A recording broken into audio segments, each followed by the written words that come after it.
Hi friends, welcome back to my channel. ఈరోజు topic వచ్చేసి జనవరి month current affairs, జనవరి 1 యొక్క current affairs గురించి ఈరోజు మనం వీడియోలో డిస్కస్ చేసుకోబోతున్నాం. ఇప్పటి నుంచి day to day current affairs అనేవి మన ఛానల్లో వస్తాయి. సో ఇంకా ఎవరైనా సబ్స్క్రైబ్ చేసుకునే వాళ్ళు ఉంటే ప్లీజ్ సబ్స్క్రైబ్ చేసుకోండి. డైలీ కరెంట్ అఫైర్స్ నేను ఇప్పటి నుంచి ప్రొవైడ్ చేస్తానన్నమాట.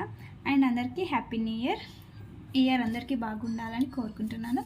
సో మీ ప్లాన్స్ ఏంటి, ఈ ఇయర్లో ఏం చేద్దాం అనుకుంటారో, గోల్స్ ఏంటి అనేవి ప్లీజ్ కామెంట్ చేయండి. సో ఈరోజు కరెంట్ అఫైర్స్ వచ్చేసి జనవరి 1కి సంబంధించిన కరెంట్ అఫైర్స్. ఇంకా లేట్ చేయకుండా వీడియోకి వెళ్ళిపోదాం. ఫస్ట్ కరెంట్ అఫైర్ వచ్చేసి దేశపు తొలి వర్టికల్ బ్రిడ్జ్. దేశంలోనే తొలి వర్టికల్ బ్రిడ్జ్ని ఎక్కడ ఏర్పాటు చేశారంటే తమిళనాడు, రామేశ్వరం, తమిళనాడు స్టేట్లో. ఆ బ్రిడ్జ్ పేరు ఏంటంటే పాంబన్ సేతు.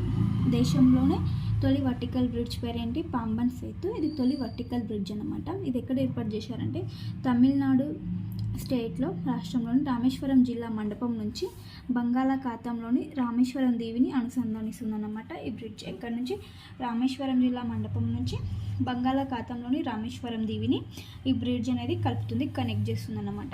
సో దేశంలోని తొలి వర్టికల్ బ్రిడ్జ్ పేరు ఏంటంటే పాంబన్ సేతు అని గుర్తుంచుకోండి. ఇది ఏ రాష్ట్రంలో ఉందంటే తమిళనాడు రాష్ట్రం అని గుర్తుంచుకోండి.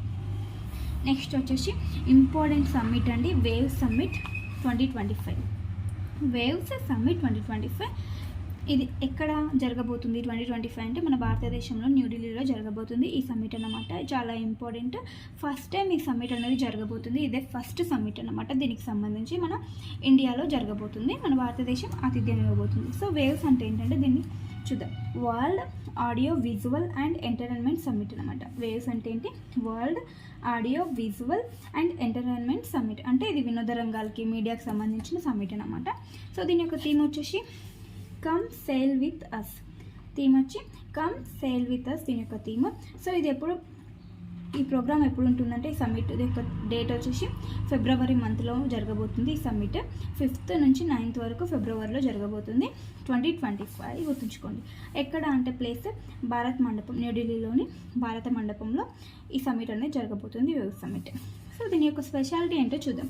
ఇది మొట్టమొదటి వేవ్ సమ్మిట్ మన భారతదేశంలో జరగనుంది. ఇది ఫస్ట్ సమ్మిట్ అన్నమాట, మన భారతదేశంలో జరగబోతుంది. సో మన్ కీ బాత్ 117వ ఎపిసోడ్లో ప్రధాని ప్రకటించడం జరిగింది ఈ వేవ్స్ సమ్మిట్ గురించి. దేనిలో ప్రకటించారంటే మన్ కీ బాత్లో మన ప్రధాని గారు ప్రకటించడం జరిగింది వేవ్స్ సమ్మిట్ గురించి. ఈ సదస్సు మొత్తం మీడియా, వినోద రంగాలకు అతిపెద్ద అనుసంధాన కార్యక్రమం అవుతుంది. ఇది మీడియాకు, వినోద రంగాలకి, ఎంటర్టైన్మెంట్కి సంబంధించింది, మూవీస్కి సంబంధించిన కార్యక్రమం అన్నమాట ఇది. నెక్స్ట్ వచ్చేసి దేశంలోనే మొట్టమొదటి గాజు వంతెన. ఇట్లా దేశంలోనే మొట్టమొదటి, అట్లా తొలి అని వస్తాయి కదా, అవి చాలా ఇంపార్టెంట్గా గుర్తుపెట్టుకోండి. దేశంలోనే మొట్టమొదటి స్పెషాలిటీ ఏమైనా ఉంటే అవి ఖచ్చితంగా గుర్తుంచుకోండి. ఖచ్చితంగా ఎగ్జామ్ పాయింట్ ఆఫ్ వ్యూలో యూజ్ అవుతాయి మనకి. దేశంలోనే మొట్టమొదటి గాజు వంతెన ఎక్కడ? తమిళనాడు రాష్ట్రంలోనే. ఇది కూడా తొలి వర్టికల్ బ్రిడ్జ్ తమిళనాడు రాష్ట్రంలోనే, మొట్టమొదటి గాజు వంతెన కూడా తమిళనాడు రాష్ట్రంలోనే. ఇది కన్యాకుమారి తీరంలో ఉంది, ఏర్పాటు చేశారు కన్యాకుమారి తీరంలో. ఇది దేనికి కనెక్టివిటీ అంటే వివేకానంద స్మారక మండపానికి అండ్ తిరువళ్ళూరు విగ్రహాన్ని కలిపేలా ఈ వంతెన నిర్మించడం జరిగింది. ఈ వివేకానంద యొక్క మండపానికి నెక్స్ట్ తిరువళ్ళూరు విగ్రహాన్ని ఈ వంతెన కలుపుతుంది, గాజు వంతెన.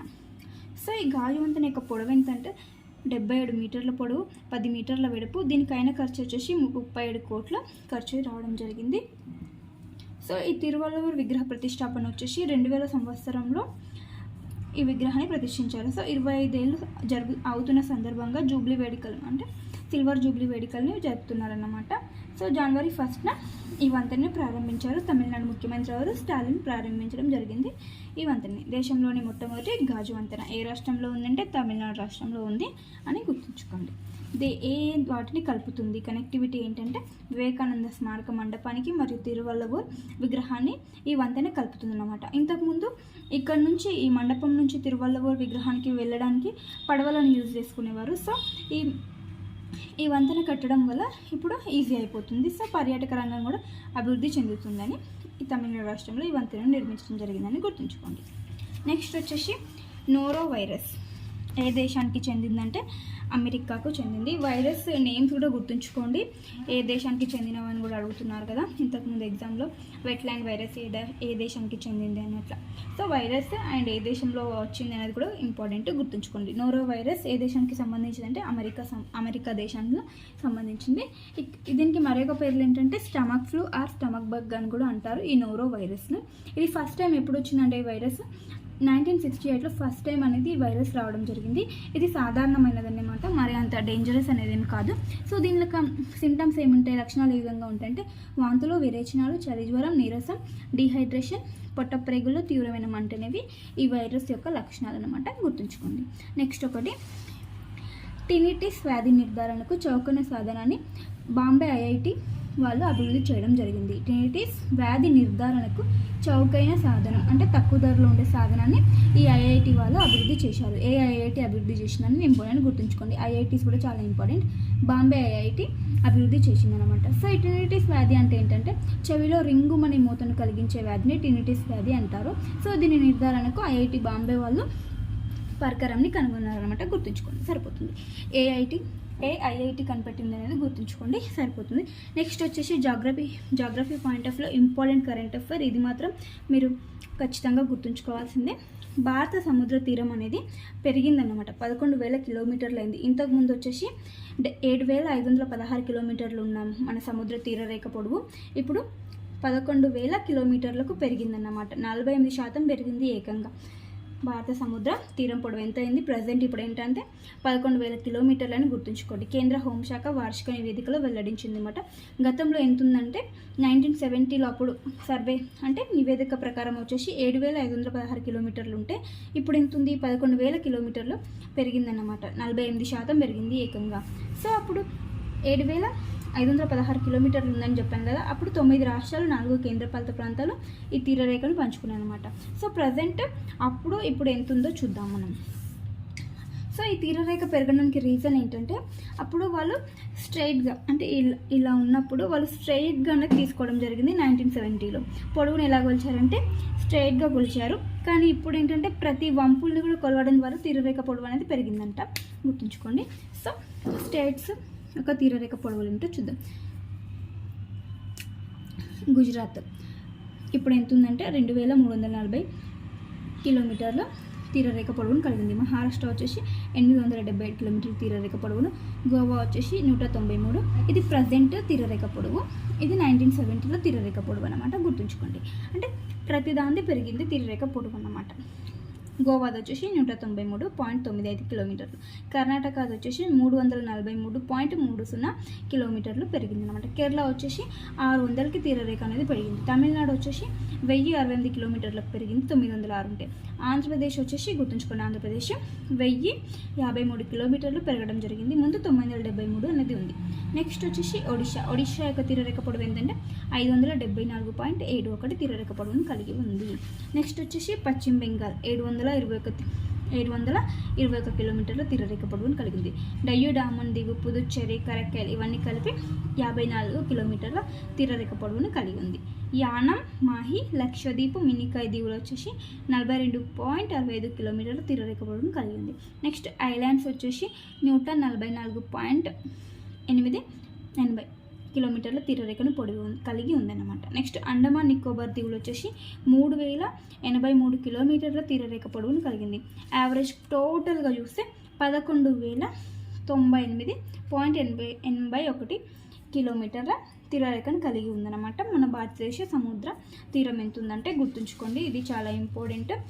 మనకి ఒక ఆర్డర్లో పెట్టమని అడగవచ్చు. హైయెస్ట్ తీరరేఖ కలిగి ఉన్న రాష్ట్రాలు ఏంటనేవి అడగవచ్చు, లేకపోతే లోయెస్ట్ అని అడగవచ్చు. సో ఇది చూడండి ఒకసారి, భారత సముద్ర తీరరేఖ పొడవు అనేది పెరిగింది. ఇంపార్టెంట్ కరెంట్ అఫైర్ ఇదైతే జాగ్రఫీ పాయింట్ ఆఫ్ వ్యూలో, సో గుర్తుంచుకోండి.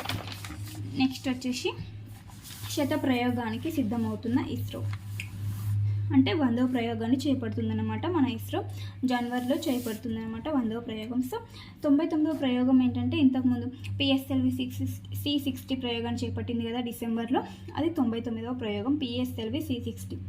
అది స్పేడెక్స్కి సంబంధించిందని చెప్పాను కదా, స్పేడెక్స్ అని, అదే పిఎస్ఎల్వి C60 99వ ప్రయోగం, ఇస్రో చేపట్టిన 99వ ప్రయోగం ఇది.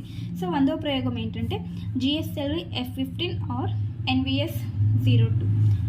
ఇందులో వచ్చేసి ఏ రాకెట్ని ప్రయోగిస్తున్నారంటే రాకెట్ GSLV-MK2 రాకెట్ ద్వారా ఉపగ్రహాలని పంపించడం జరుగుతుంది ఈ 100వ ప్రయోగంలో. ఇందులో ఉపయోగించే ఉపగ్రహం పేరు ఏంటంటే IRNSS 1K అనే ఉపగ్రహాన్ని ఈ 100వ ప్రయోగంలో పంపించడం జరుగుతుంది. సో ఇంకా డేట్ అయితే అనౌన్స్ చేయలేరు, జనవరిలో ఈ ప్రయోగం చేపట్టనున్నారు.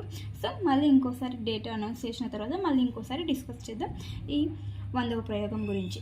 సో నెక్స్ట్ వచ్చేసి అంతరిక్షానికి ఎలివేటర్ని ఏ దేశం నిర్మిస్తుందంటే అంతరిక్షానికి ఎలివేటర్ని రాకెట్లు అవసరం లేకుండా ఎలివేటర్ని నిర్మించుతున్న దేశం ఏంటంటే జపాన్లోని ఒక సంస్థ ఒబాయాషి కార్పొరేషన్ అంతరిక్షానికి ఎలివేటర్ను నిర్మించాలని చూస్తుందన్నమాట. ఏ సంస్థ వచ్చేసి ఒబాయాషి కార్పొరేషన్, జపాన్కి చెందిన సంస్థ. 2050 నాటికి ఈ నిర్మాణాన్ని పూర్తి చేయాలని లక్ష్యంగా పెట్టుకుంది ఈ సంస్థ అన్నమాట. జపాన్కి చెందిన సంస్థ 2050 నాటికి ఈ నిర్మాణాన్ని పూర్తి చేయాలని లక్ష్యంగా పెట్టుకుందన్నమాట. నెక్స్ట్ వచ్చేసి 2030 నాటికి రైల్వేకి కవచ్ రక్షణ. 2030 నాటికి రైల్వే సిస్టమ్కి కవచ్ రక్షణ అనేది అందించాలని లక్ష్యంగా పెట్టుకుంది మన రైల్వే డిపార్ట్మెంట్.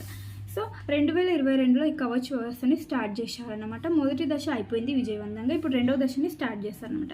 అంటే రెండవ దశలో 10,000 రైళ్లలో 9,000 కిలోమీటర్ల వరకు ఈ వ్యవస్థను కవచ్ రక్షణ వ్యవస్థను అందుబాటులోకి తీసుకొస్తారనమాట. రెండవ దశలో 10,000 రైళ్లలో 9,000 కిలోమీటర్ల వరకు కవచ్ రక్షణ వ్యవస్థని అందించడం జరుగుతుంది. సో ఈ కవచ్ రక్షణ వ్యవస్థ అంటే ఒకే ట్రాక్ పైన 2 ట్రైన్స్ అనేవి ఎదురెదురుగా వస్తున్నప్పుడు ఈ కవచ్ రక్షణ ద్వారా గుద్దుకోవడం అనేది, అంటే 2 ట్రైన్స్ ఢీకొట్టకుండా ఉండడానికి ఈ కవచ్ రక్షణ వ్యవస్థ అనేది ఉపయోగపడుతుంది. అంటే మెయిన్గా రైల్వే ప్రమాదాలు జరగకుండా ఈ కవచ్ రక్షణ వ్యవస్థ అనేది ఉపయోగపడుతుందని గుర్తుంచుకోండి. సో 2030 నాటికి పూర్తి చేయాలని లక్ష్యంగా పెట్టుకుంది మన రైల్వే వ్యవస్థ. సో ఇవన్నీ ఫ్రెండ్స్ జనవరి 1కి సంబంధించిన కరెంట్ అఫైర్స్. వీడియో నచ్చితే ప్లీజ్ లైక్ చేయండి, షేర్ చేయండి. అలాగే ఎవరైనా కొత్తగా చూస్తున్న వాళ్ళు ఉంటే సబ్స్క్రైబ్ చేసుకోండి. సో ఈ రోజు నుంచి మన కరెంట్ అఫైర్స్ డైలీ వస్తాయి, డైలీ పోస్ట్ చేస్తాను. సో తప్పకుండా చూడండి. Thank you for watching. Bye bye.